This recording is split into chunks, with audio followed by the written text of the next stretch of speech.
Hello there, my lovely frugal friends. How are we all doing? I hope you are all well. Now, Chris takes this stuff for his lunches quite a few days a week.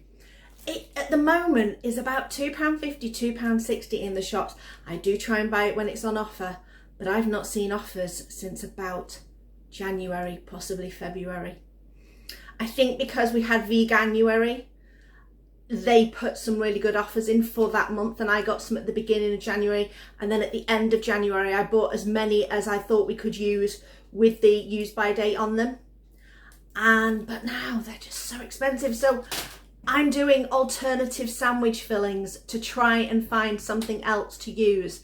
Now, I know most of you will know that I love chickpeas. Chickpeas are great. They are such good value for this tin of chickpeas, and there are so many things you can do with it. Chickpea sandwich fillings are what I'm working on today, and I'm hoping to make 3 different sandwiches using the humble chickpea. Now, this is a 400-gram tin. That includes, I would imagine, the aquafaba that's in it, which is the liquid, but I'm going to use that too. We don't waste anything. Aquafaba can be used, you can use it as a egg replacement. I love using it to make my homemade mayonnaise. I have shown that in a video before, but that was way back when. So I'm going to utilise this, show you how I make my aquafaba mayonnaise, plus 3 different flavoured chickpea sandwich fillings. Okay, the ingredients for your chickpea mayonnaise. You're going to get your can of chickpeas and just take the lid off slightly so you can drain out all the aquafaba. Now, how much aquafaba you get in a can will depend on the individual can. So like I say, this is a 400-gram net weight, 240 drained weight, so that's about 160 grams worth of aquafaba. So that gives you a rough idea. The other ingredients you're going to use are, we've got some apple cider vinegar, we have got some Dijon mustard, and we have got oil. Now, this is not a diet recipe because it still uses a lot of oil, but mayonnaise generally does. So depending on how much liquid you've got, we're going to go in with about 1.5 tablespoons of our apple cider vinegar, and then I'm just going to pour the aquafaba liquid in there. There's probably about half a teaspoon in there, maybe just about a teaspoon, but I'm just going to pour that in there and give that a shake, because this is going to help emulsify the aquafaba. So there's that mustard in there. I'm probably going to go and get my other jar of mustard. Won't be a second. Now, depending on how much you like mustard, you can make it slightly more mustardy. I'm just going to go in with another half teaspoon just to make sure.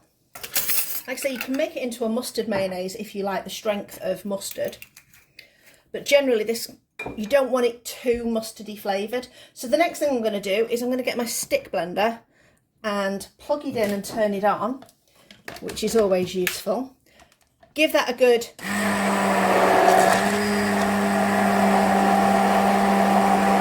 blitz, and then the reason why I've got my oil in this is, one, I like to put my oil in a container like this. It's handy because you can control it, and that's the main reason why you want to do it with this. You don't want to add your oil too quickly. You add it too quickly, it will not emulsify. You will still end up with a really liquidy mixture, and it just won't work. So go in there slowly and keep mixing. Right, we're about halfway through the oil bottle and we're still liquidy, but don't panic, it will still come together. Keep going, keep using that drizzle the same way that people would do if you were making a traditional mayonnaise with egg yolk. Okay, if you look now, you can start to see it's thickening up and a lot more air's got into it, but I've got about another, not quite, probably another 70 mils to go.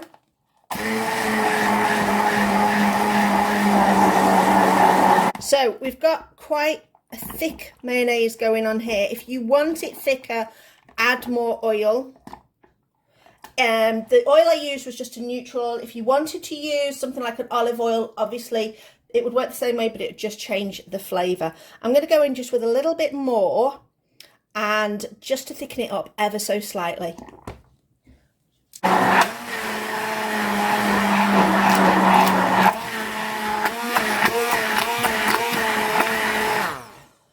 So I added another 20-30 mils and we are nice. So it's still got a bit of drip, but it's still got a nice bit of firmness to it. So that is super enough for me and for what we want to use it for. So drain off as much of that as I can get off. There we go. Now onto our chickpeas. So I'm just going to put this aside, get our chickpeas into a bowl. There we go. Now, I have got a few more chickpeas still in the fridge. Okay, so this is all our chickpeas. Now, you will notice that you do get a skin that comes off chickpeas. If you want to, what you can do is you can just rinse this in water and kind of massage it. I'll show you. Okay, so I've put enough water in here that it's about an inch above the chickpeas. And all I'm going to do is kind of just rub my hands into the chickpeas, and if you notice now, you are getting these chickpea skins coming off. It doesn't really, you don't have to do this. It depends on how much time you've got in your life, but you can do it for a little bit just to take off some of those chickpeas, and all you're going to do is just drain those out.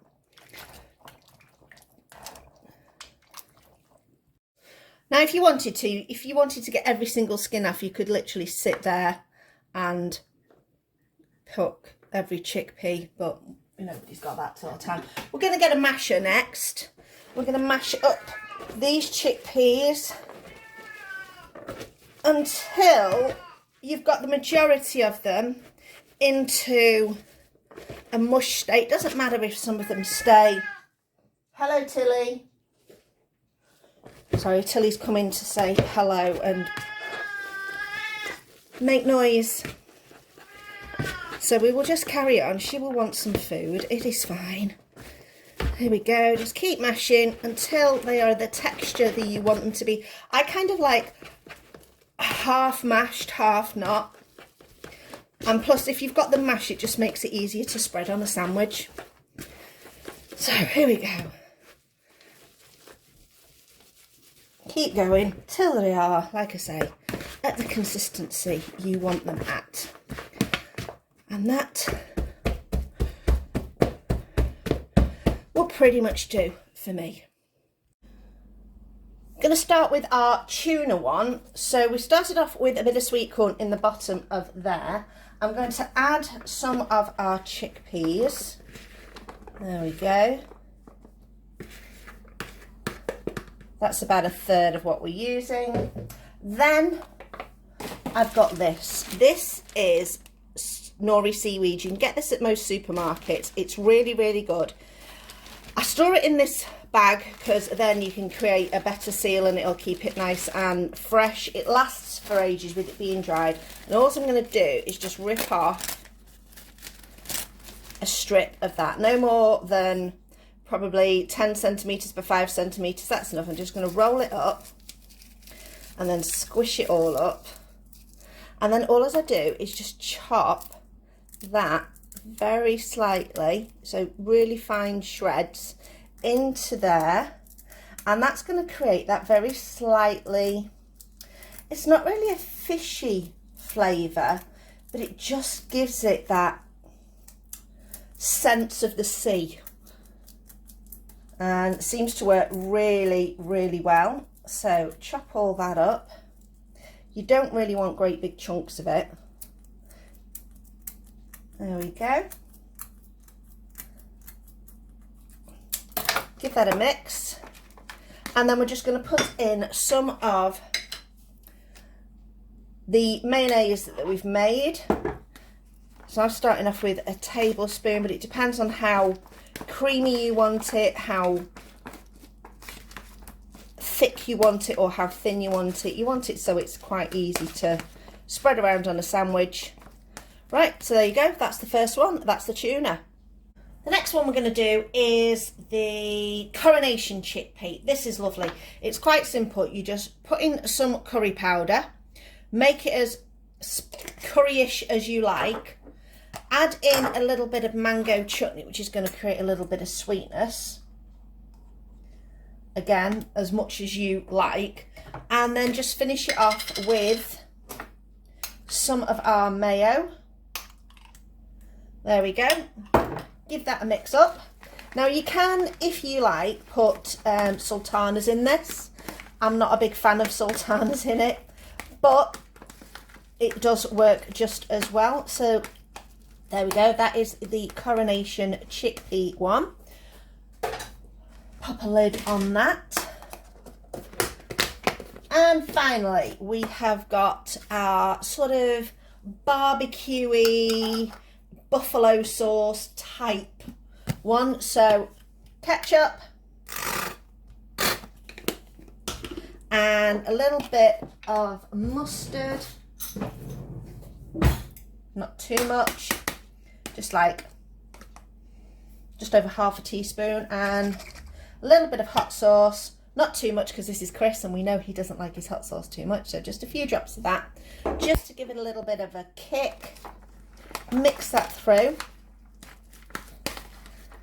If you want to, you can leave it just as is, or you can add a little dob